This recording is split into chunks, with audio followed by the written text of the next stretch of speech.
ये कहानी है पक्षीपुर की, जहाँ निर्मला अपनी दो बेटियों पिंकी और आशा के साथ रहती थी। पिंकी, आशा, आ जाओ बेटा, खाना बन गया है, जल्दी आ जाओ।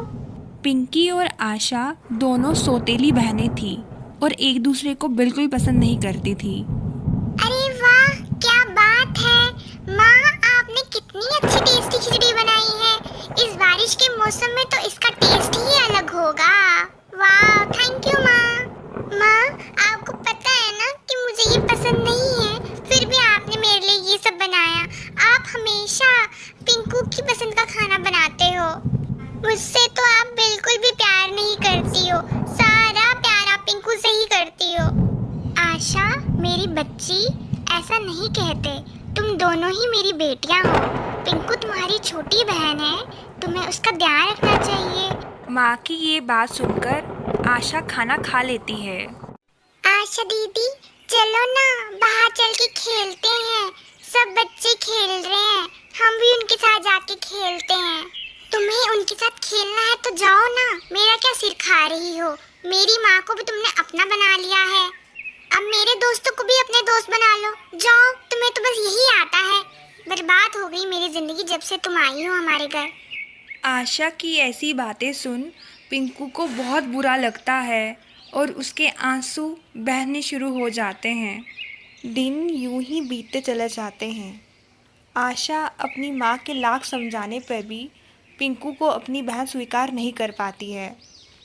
उन दोनों में दूरियां कम होने के बजाय दिन ब दिन बढ़ती ही जा रही थी। माँ, जंगल में एक नया कैफे खुला है, मेरे सारे दोस्त आज वहाँ कॉफी पीने जा रहे हैं।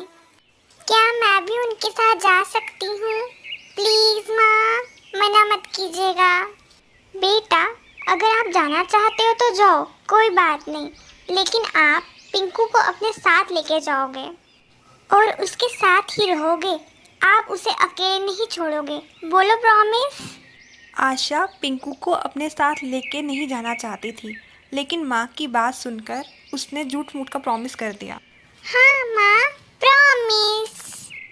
पिंकू और आशा बेटा, दोनों साथ में रहना, अलग अलग ना रहना, और शाम होने से पहले ही लौट के आना। पिंकू और आशा दोनों ही घर से निकल पड़ते हैं, लेकिन आशा बिल्कुल खुश ना थी।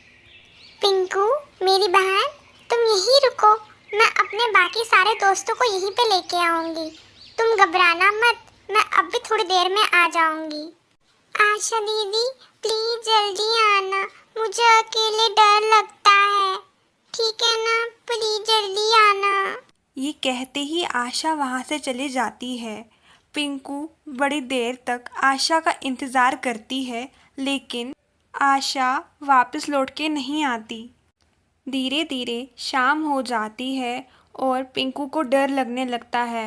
वह बेचारी अकेले बैठ के रोने लगती है, लेकिन आशा लौट के नहीं आती। हे भगवान, अब मैं क्या करूं? अगर मैं घर जाके माँ को सब सच बता दूंगी तो माँ बहुत परेशान हो जाएंगी। इससे अच्छा है कि मैं खुद ही यहाँ आशा दीदी को ढूंढूं। क्या पता आशा दीदी पास में ही हो। ये कहते ही पिंकू आशा की खोज में वहाँ से निकल पड़ती है। यहाँ दूसरी ओर निर्मला बच्चों के बिना बहुत परेशान हो गई थी।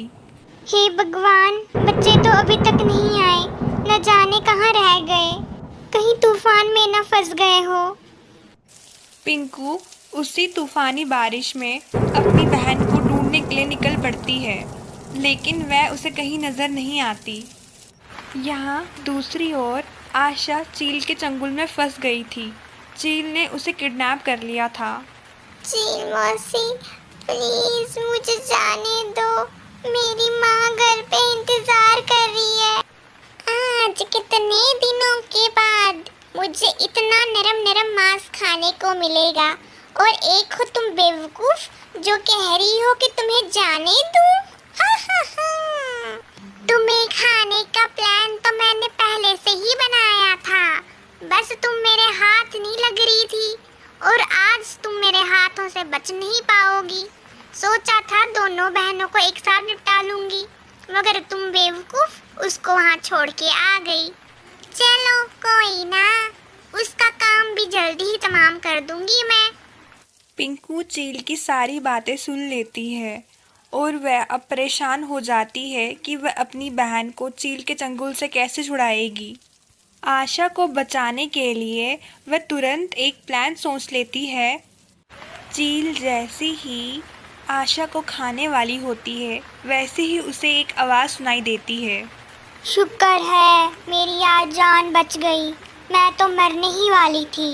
ये तो अच्छा हुआ कि मुझे गांव वालों ने बताया कि पिंकू और आशा को तो ऐसी बीमारी है कि जो उन्हें खाएगा वो भी मर जाएगा। हे मेरे भगवान, आज तो मैं बच गई। अच्छा हुआ वो चील उन्हें लेके चली गई, कम से कम वही खा के मर जाएगी, हमारा पीछा तो छूटेगा। ये सब बातें सुनते ही चील डर जाती है। वह तुरंत ही आशा से पूछना शुरू करती है। आशा, क्या तुम्हें सच में कोई भी ऐसी बीमारी है जिसकी वजह से मैं अगर तुम्हें खाऊं तो मर जाऊंगी? पहले आशा को बिल्कुल समझ नहीं आ रही थी कि ये चील को हो क्या गया है, लेकिन तभी अचानक से वह पीछे खड़ी पिंकू को देख लेती है। पिंकू उसे इशारे में सब समझा देती है। हाँ जी चील मौसी, मेरे दिल में एक ऐसी बीमारी है कि अगर कोई मुझे खा जाएगा तो वह भी मर जाएगा। लेकिन आपको ये बात कैसे पता चली? आशा की ये बात सुनते ही चील वहाँ से 9-2-11 हो गई। धन्यवाद मेरी बहन, अगर आज तुम ना होती तो वह चील तो मुझे खा गई होती। तुमने आज मेरी जान बचा ली। मुझे माफ कर दो मेरी बहन, आज मेरी नादानी की वजह से हम दोनों की जान खतरे में आ गई थी। ये कैसी बातें कर रही हो आप दीदी? आप तो मेरी बड़ी बहन हो और आपकी जान बचाना तो मेरा फर्ज है। अब चलो जल्दी से घर चलते हैं, माँ हमारा इंतजार कर रही होगी, वह भी तो हमारे बिना परेशान होंगी। यहाँ घर में निर्मला का बच्चों के बिना रो रो कर बुरा हाल हो गया था, लेकिन तभी अचानक से अपने बच्चों को सामने देखकर उसकी खुशी का ठिकाना ना रहा। आशा निर्मला को सब सच बता देती है कि कैसे पिंकू ने उसकी जान बचाई।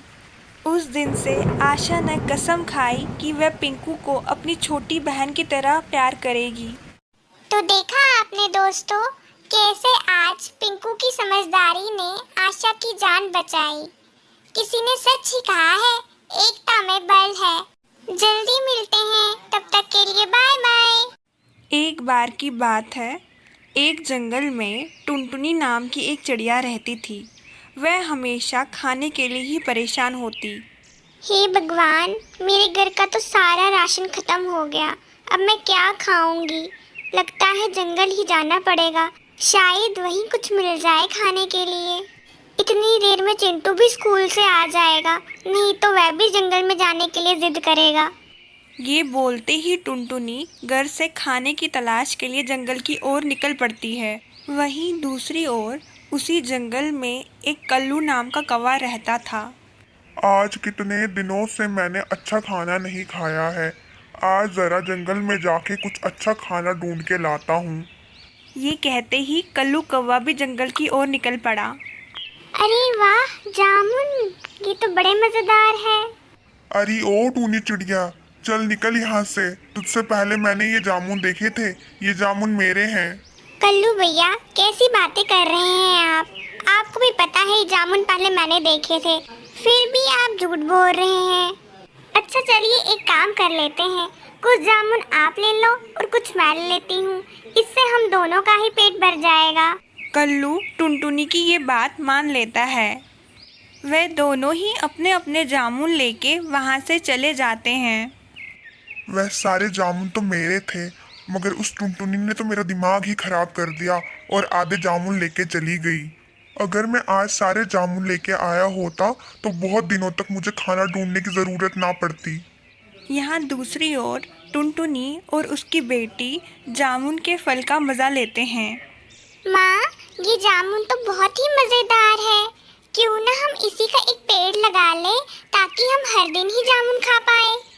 बात तो तुम बिल्कुल ठीक कह रही हो बेटा, चलो कल ही मैं इसके बीज लगा दूंगी। टुनटुनी ने अगले दिन ही अपने खेत पे जाके जामुन के बीज बो दिए। कुछ ही महीनों में टुनटुनी की मेहनत रंग लाई और उसके जामुन के पेड़ निकल आए। अरे ये टुनटुनी तो बहुत चालाक निकली। इसने तो अपने जामुन का बगीचा बना लिया। कुछ ही महीनों में इसकी जामुन की फसल पक के तैयार हो जाएगी। फिर तो ये जंगल में सबसे अमीर हो जाएगी। लगता है इसका कुछ करना पड़ेगा, नहीं तो ये कल को मुझे ही नीचा दिखाएगी। कुछ सालों के बाद टुनटुनी का बगीचा बनके तैयार हो गया था। अरे वाह, क्या बात है। मेरा बगीचा तो कुछ ज्यादा ही सुंदर लग रहा है। अब कल आके जामुन तोड़ूंगी। टुनटुनी के जाते ही कल्लू कौवा वहाँ आता है और सारे जामुन तोड़ देता है। कल्लू कौवा बाजार की ओर भागता है और टुनटुनी के सारे जामुन बेच के आता है। यहाँ दूसरी ओर जब टुनटुनी अपने बगीचे में जामुन तोड़ने के लिए आती है तो अपने सारे पेड़ खाली देखकर हैरान रह जाती है। अरे ये क्या, मेरे सारे जामुन कहाँ गए? ये तो कल्लू कौवे का पंख है। लगता है उसी ने सारे मेरे जामुन चुरा लिए हैं। यहाँ दूसरी ओर कल्लू कौवा शहर से पैसे लेके लौट ही रहा था कि तभी अचानक से उसे रास्ते में बंटी चोर मिल गया।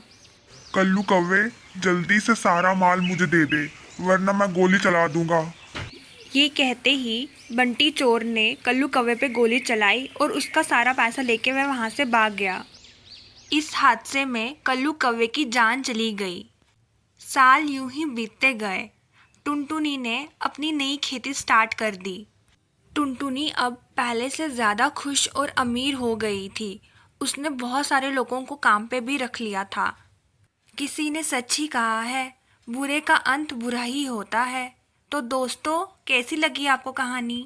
बबलू और पिंकी की एक प्यारी सी बेटी थी गुन्नू। बबलू और पिंकी अब गुन्नू की शादी के बारे में सोच रहे थे।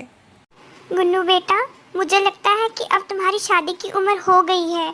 भगवान करे जल्दी से तुम्हें एक अच्छा रिश्ता मिल जाए। अभी वे इस बारे में सोच ही रहे थे कि तभी अचानक रमाकांत पंडित उनके घर आ जाते हैं। पिंकी बहन, हमारी बेटी गुन्नू के लिए एक अच्छा लड़का है मेरी नजर में। अगर आप हाँ कर दे तो मैं वहाँ बात चला लेता हूँ। रमाकांत भैया, लड़का अच्छा होना चाहिए।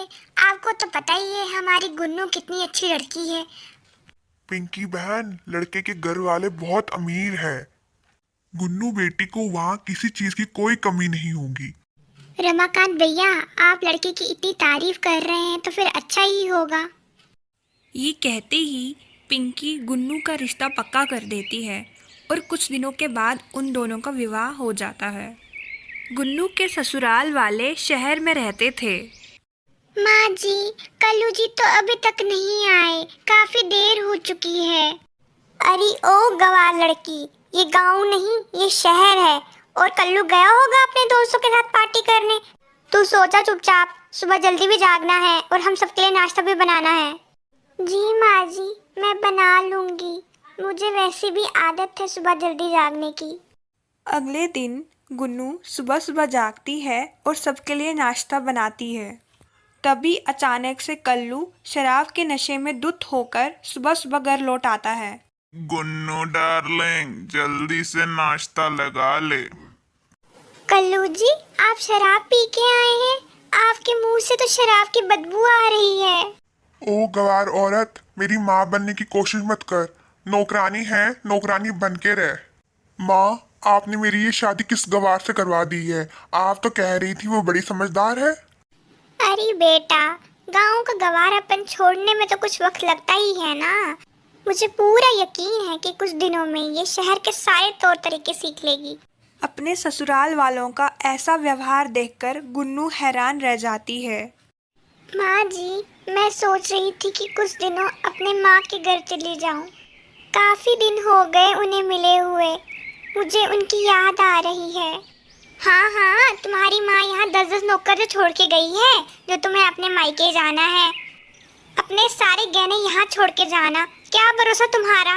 अपने गहने उन गरीब माँ बाप को दे आओगी जिन्होंने शादी में तुम्हें एक फूटी कौड़ी तक न दी। गुन्नी दुखी मन से अपने मायके की ओर निकल पड़ती है। अरे गुन्नू बेटा, तुम इतनी रात को? दामाद जी कहाँ हैं? तुम क्या अकेले आई हो? हाँ माँ, मैं अकेले आई हूँ। वो लोग अच्छे नहीं हैं। वह मुझे बहुत परेशान करते हैं। अब मैं वहाँ लौट के कभी नहीं जाऊँगी। ये कैसी बात कर रही हो तुम बेटा? लड़की का असली घर ससुराल होता है, ना कि मायका। तुम सुबह ही वापस जाओगी और अपने ससुराल वालों से माफ़ी मांगोगी। अपनी माँ की ऐसी बातें सुनकर गुन्नू की आंखें भर आती हैं। सुबह होते ही गुन्नू अपने ससुराल की ओर चल पड़ी। गुन्नू अभी अपने ससुराल पहुंची ही थी कि कल्लू ने गुन्नू की बहुत पिटाई की। गुन्नू का कसूर बस इतना सा था कि वह बिना पूछे कल्लू से मायके चली गई थी। बस बहुत हुआ। अब मैं कल्लू की मार नहीं खाऊंगी। मैं ये घर हमेशा के लिए छोड़ दूंगी। गुन्नू उसी तूफानी बारिश में अकेले निकल पड़ती है। वह उन सब लोगों से दूर अपना एक अलग सा घर बना देती है। गुन्नू ने एक एग्रीकल्चर का कोर्स कर रखा था। इसी बात का फ़ायदा उठाते हुए वह अपने बगीचे में अलग अलग तरह की सब्जियां उगाती और उन्हें बेचती।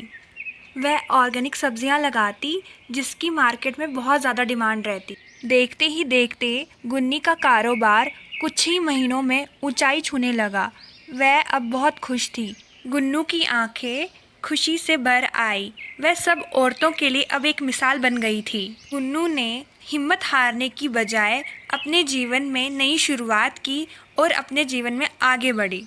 तो दोस्तों, कैसी लगी आपको आज की कहानी? कमेंट करके ज़रूर बताएं। अपना ख्याल रखिए। तब तक के लिए बाय बाय।